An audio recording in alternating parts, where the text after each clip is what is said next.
You're watching Fox 21 News at 8, bringing you the most local news. We are Southern Colorado. Camp Amache is America's newest national park, so what's in store for this historical site? Up next, we're learning why this site is being put on the map and what you can learn by visiting. Right now, work is underway at America's newest national park to figure out what the future of this historic site in Colorado holds. Joining us this morning to talk about Amache is celebrity historian Raffi Andonian. Good morning. Good morning. Back in February, Amache National Historic Site in southeastern Colorado officially became America's newest national park. So why now, and what is the significance? Amache is important because of the fact that it helps tell the story of the United States in World War II. Of course, recently we had the movie Oppenheimer come out. That tells the story of the United States and the world in World War II, but that's not the whole picture. A place like Amache, which is the place where we had Japanese incarceration camps, or Japanese internment camps, sometimes as they're known, and that's one of them, one of many that were across the country, but here in Colorado had a population of more than 7,000 at its peak. Now, over the course of its 3 years of existence in 1942 to 45, there were about 10,000 people that came through there, but at its peak was more than 7,000. I want to give you context for that. Okay. It's also known as the Granada Relocation Center because it's a couple miles from Granada, Colorado. The census had Granada's population at the time at 342.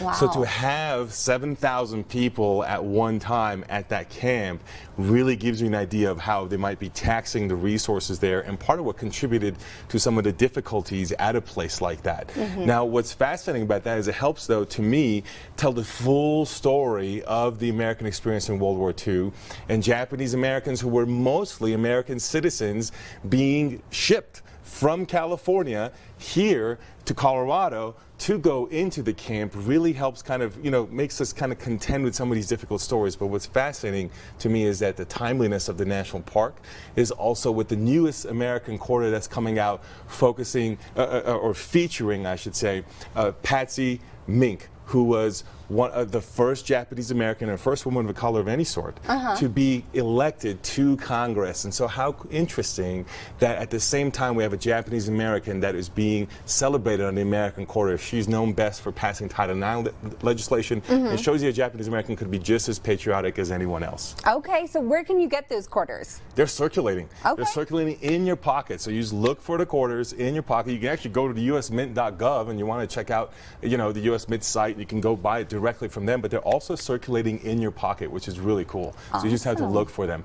Now, just let me say something on the importance of national parks real quick. That's really cool, because national parks, to tie it to the story of Amache, are valuable because national parks in totality tell the story of the tapestry of American experience. They were initially seen as these places to celebrate America, like Yosemite, trying to compete with the major sites of Europe and the castles of Europe, but now they're not just celebratory. There are many challenging sites. Manzanar, another Japanese incarceration camp in California, or in Manhattan Project National Historical Park in New Mexico, just south of us, dealing with the issue of the atomic bomb. All of these are ways to help tell the complete story of the American experience and to literally put it on the map, because many people go to national parks following the different places on the map for the national park map that you can get hundreds of sites. And if it's not on there, you may not go. But if it's on there, it's on the map, and you may be able to visit it and complete the story of the United States, both good and bad, and all that comes with it. And I think it's so important to tell stories that are multi-layered and multifaceted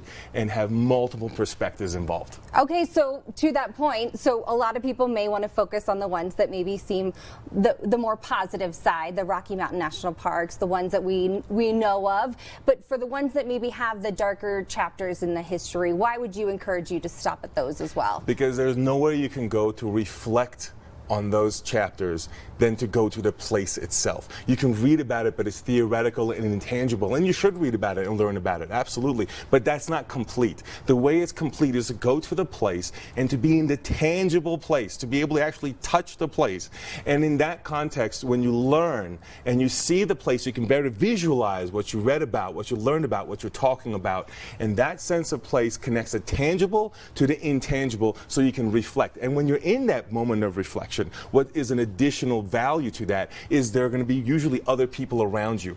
And when you're reflecting together, you have the kind of conversation about these topics that you would not otherwise likely have, especially nowadays when sometimes we kind of separate into our own spheres. But here we engage with others, and we're in a particularly vulnerable place intellectually, and that tends to open you up more and be less judgy and be able to communicate and understand different perspectives, which is a larger takeaway that I think is more valuable, because you may forget the specific details of Amache and the facts behind it, but what you won't forget is the experience that you take with you, so that you remember the way it enhanced your perspective and the conversation you had and what you take from that reflection. Okay, Raffi, thank you. Great points, bringing history to life. We appreciate it.